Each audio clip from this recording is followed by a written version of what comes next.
पिछले कुछ दिनों से ठंड भाई बहुत ये ज्यादा सच ही में बढ़ बहुत गई ज्यादा थी। डरावना है। इसलिए लगभग सभी भीड़ भाड़ वाली जगहों पर लोग कम ही नजर आते थे, चाहे वो सड़क दोस्तों हो, ये वीडियो बस सच स्टैंड में हो, बहुत ज्यादा सिनेमा खतरनाक घर है। हो या फिर रेलवे स्टेशन। रात के 11:30 बज रहे थे। आलोक स्टेशन पर अपनी ट्रेन के आने का इंतजार कर रहा था। उसका मूड बहुत ही खराब था क्योंकि ट्रेन को 7:30 बजे ही आना था, लेकिन 11:30 बजे तक भी ट्रेन का कोई अता पता नहीं था। वह कई बार पूछताछ केंद्र पर भी पता करने गया, लेकिन हर बार वहां बैठे रेलवे के स्टाफ ने बोला कि धुंध के कारण अभी तक कोई सूचना नहीं मिली है। एक बार तो उस रेलवे के स्टाफ ने आलोक को डांट भी दिया और कहा, अरे भाई साहब, कितनी बार एक ही सवाल पूछ रहे हो आप? देखिए, ट्रेन आने की सूचना हमें मिलेगी तो अनाउंसमेंट हो जाएगा ना, आप बार बार यहाँ आकर हमें परेशान मत करिए। बहुत ही छोटा स्टेशन था वो, इसलिए ना तो कोई अच्छा सा वेटिंग रूम था वहां और ना ही बड़ी दुकानें। हर और खामोशी ही खामोशी नजर आ रही थी। बस कुछ कुत्ते दिखाई दे रहे थे। उन पर भी शायद इस कड़कड़ाती ठंड का असर हो गया था, इसलिए वे भी चुपचाप खुद को समेटे हुए पड़े थे। आलोक कभी उन कुत्तों को देखता, कभी खुद को। इस समय उसे अपनी हालत भी कुत्तों की तरह ही लग रही थी, लेकिन अचानक उस खामोशी को कुत्तों के भौंकने की आवाज ने तोड़ा।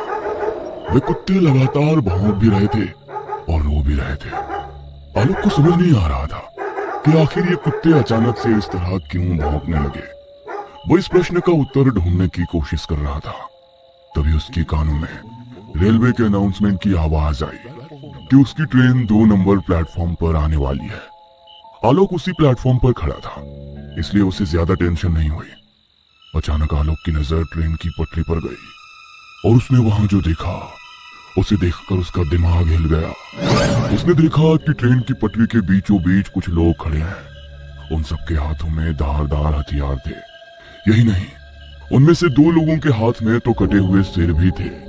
एक आदमी के हाथ में लड़की का कटा सिर और दूसरे आदमी के हाथ में एक लड़के का कटा हुआ सिर। उन कटे सिर से लगातार खून टपक रहा था। वो सारे लोग आलोक को घूर घूर कर देख रहे थे। उन्हें देखकर आलोक के मुंह से चीख निकल गई और वो वहां से भागा। भागते भागते वो पूछताछ केंद्र पर पहुंचा और हाँफते हुए उसने पूछताछ केंद्र में बैठे स्टाफ से कहा, सर, वो पटरी पर कई भयानक लोग खड़े हैं। उनके हाथ में कटे हुए सिर हैं। आप रेलवे पुलिस को इन्फॉर्म करिए। उसकी बातों को सुनकर पूछताछ केंद्र वाले स्टाफ ने उसे घूर कर देखा और लगभग चिल्लाते हुए उससे बोला, क्या प्रॉब्लम है जी आपकी? क्यों आप बार बार हमें डिस्टर्ब कर रहे हैं? ये क्या कटा हुआ सिर जैसी फालतू कहानी बना रहे हो? मैंने बोला ना कि ट्रेन की सूचना मिलेगी तो अनाउंसमेंट कर दूंगा। पर सर अभी तो आपने अनाउंसमेंट की ना। भांग खाए हो क्या भाई, या गांजा फूका है? ट्रेन आने की सूचना होगी तभी तो अनाउंसमेंट होगी। अभी ट्रेन की कोई खबर नहीं है तो फिर कहाँ से तुमने अनाउंसमेंट सुन ली? चलो जाओ यहाँ से, दिमाग मत चाटो। आलोक को कुछ भी समझ नहीं आ रहा था कि आखिर उसने ट्रेन की अनाउंसमेंट कैसे सुन ली और उसने ट्रेन की पटरी पर किसे देखा। उसका दिल जोर जोर से धड़क रहा था। उसे बहुत ही डर लग रहा था। वो किसी तरह अपने डर पर काबू करके पूछताछ केंद्र से थोड़ी दूर पर लगी एक बड़ी सी टेबल पर बैठ गया। उसकी आंखों के आगे अभी भी वो दोनों चेहरे बार बार घूम रहे थे। वो चाह रहा था कि उन चेहरों से वो अपना पीछा छुड़ाए, लेकिन ये संभव नहीं हो पा रहा था। घड़ी की सुई धीरे धीरे कर आगे बढ़ रही थी। आलोक की आंखें अब बेझिल हो रही थी, इसलिए वो उस टेबल पर आंखें बंद कर लेट गया। उसे लेटे हुए 10 ही मिनट हुए थे कि उसकी ट्रेन के आने की अनाउंसमेंट हुई। वो गहरी नींद में आ गया था, लेकिन अनाउंसमेंट की आवाज से उसकी नींद खुल गई। वो हड़बड़ाकर उठ बैठा। ट्रेन के आने की सूचना प्लेटफॉर्म नंबर 2 पर ही हुई थी। वो धीरे धीरे कर प्लेटफॉर्म की ओर बढ़ चला। कुछ ही देर में ट्रेन आ गई। उसका रिजर्वेशन ये 1 बोगी सच में था। बहुत ज्यादा खतरनाक है। कोच में चढ़ गया। वो अपनी सीट पर जाकर बैठ गया। 1 मिनट बाद ट्रेन ने गति पकड़ ली और फुल स्पीड से मंजिल की ओर बढ़ने लगी। आलोक ने देखा कि उसके आसपास के सारे मुसाफिर गहरी नींद में कंबल और चादर ओढ़े हुए सोए हैं। आलोक ने भी अपनी सीट पर रखे पैकेट से चादर और कंबल निकाली और सोने की तैयारी करने लगा। आलोक सीट पर लेट गया और अपनी आंखें बंद कर ली, लेकिन अभी भी पता नहीं क्यों उसकी आंखों के आगे वही भयानक दृश्य घूम रहा था। वो उसे सोचते सोचते सोने की कोशिश करने लगा, लेकिन कुछ देर बाद ही कुछ लोगों की चिल्लाहट से उसकी नींद खुल गई। उसने देखा कि कुछ हथियार बंद लोग उसकी बोगी में चढ़े हुए हैं और सभी लोगों को जगाकर एक ही बात पूछ रहे हैं। यहाँ पर एक लड़का और एक लड़की को देखा है क्या आपने? दोनों के दोनों जवान है, लगभग 18-19 साल के।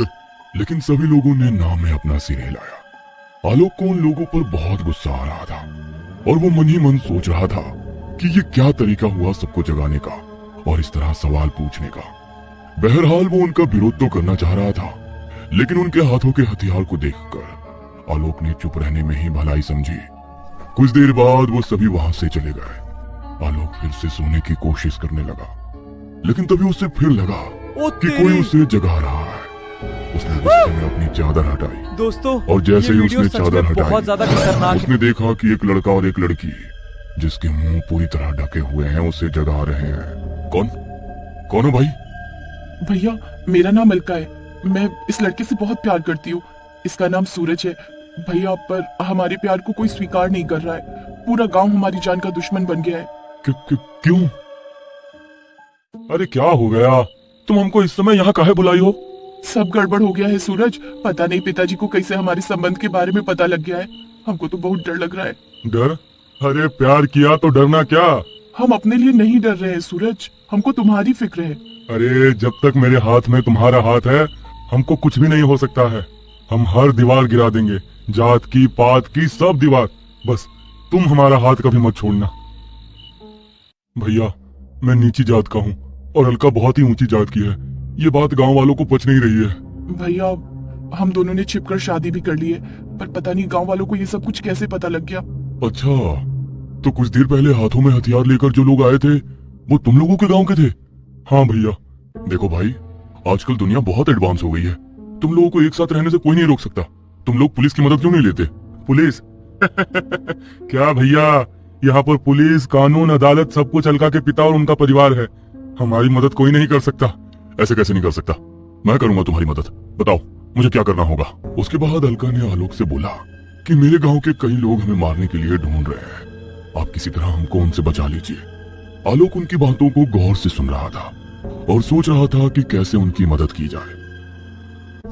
तभी एक बार फिर से वही लोग वहां आ पहुंचे और उन्होंने उस लड़की और लड़के को देखा। वे तुरंत ही उन्हें पहचान गए। उस भीड़ में अलका के पिता भी थे। गांव वालों, ये देखो, ये दोनों पापी यहाँ है। यहाँ इस आदमी से ये मदद मांग रहे हैं। देर मत करो, मार दो इन्हें। छोटी जात वाले बड़ी जात के पैरों की जूती होते हैं। उनसे शादी नहीं की जाती, उन्हें कुत्ता बनाकर रखा जाता है। इस लड़के ने हमारी बेटी को अपवित्र कर दिया है। इन दोनों को मार दो। अलका के पिता के ऐसा कहने पर सभी लोगों का गुस्सा भड़क उठा। सभी ने उनके गले पर हथियार टिका दिए। आलोक ने जब ये देखा, भाई ये सच में अरे बहुत ज्यादा डरावना है। ये क्या कर रहे हैं आप लोग? ओ तेरी! पागल हो गए हैं क्या? मैं अभी पुलिस को बुलाता हूँ। आलोक के इस बात पर सभी दोस्तों, लोग जोर ये वीडियो जोर से सच में हंसने बहुत लगे। ज्यादा खतरनाक है। उसी समय ना भाई, ये जाने सच ऐसा में- क्या हुआ कि एक बड़ा सा पत्थर एसी बोगी के शीशे से टकराया और तेज हवा का झोंका अंदर आया और उस हवा के झोंके से उस लड़के और लड़की के चेहरे पर लगा कपड़ा हट गया और जैसे ही वो कपड़ा हटा उनका चेहरा आलोक के सामने आ गया। आलोक ने जैसे ही उस चेहरे को देखा तो उसकी चीख निकल पड़ी, क्योंकि ये वही चेहरे थे जिनका कटा सिर उसने स्टेशन पर देखा था। आलोक का सिर पूरी तरह घूमने लगा। उसके दिमाग ने काम करना बंद कर दिया था। उसे कुछ समझ नहीं आ रहा था कि वो क्या करे और क्या ना करे। काफी देर उसी तरह जड़बत रहने के बाद उसने ट्रेन की चेन की ओर देखा और उसे खींचने के लिए आगे बढ़ा, लेकिन उसके पहले ही उसने देखा कि उन लोगों ने उस लड़की और लड़के का गला काट दिया है। उसमें से एक आदमी ने अलका का कटा सिर उठाया और दूसरे ने सूरज का। अलका और सूरज दोनों के गले भले ही उन लोगों ने काट दिए थे, लेकिन जमीन पर पड़ा उनका शरीर अब भी साथ था। दोनों ने एक दूसरे का हाथ अब भी पूरी शक्ति के साथ थाम रखा था, जैसे वो कह रहे हों कि हमें कोई अलग नहीं कर सकता, कभी नहीं। आलोक का दिल अब जोरों से धड़क रहा था। उसे एक पल को लग रहा था कि ये सब एक सपना है, लेकिन जैसे ही एक आदमी तलवार लेकर उसकी ओर बढ़ा, उसे लगा कि ये सपना नहीं, हकीकत है। वो ट्रेन के दरवाजे की ओर भागा। वे लोग भी उसके पीछे भागे। कुछ देर बाद आलोक ने जब पीछे मुड़कर देखा तो उसके चेहरे का रंग उड़ गया। उसने देखा कि वो सभी लोग अब इंसान नहीं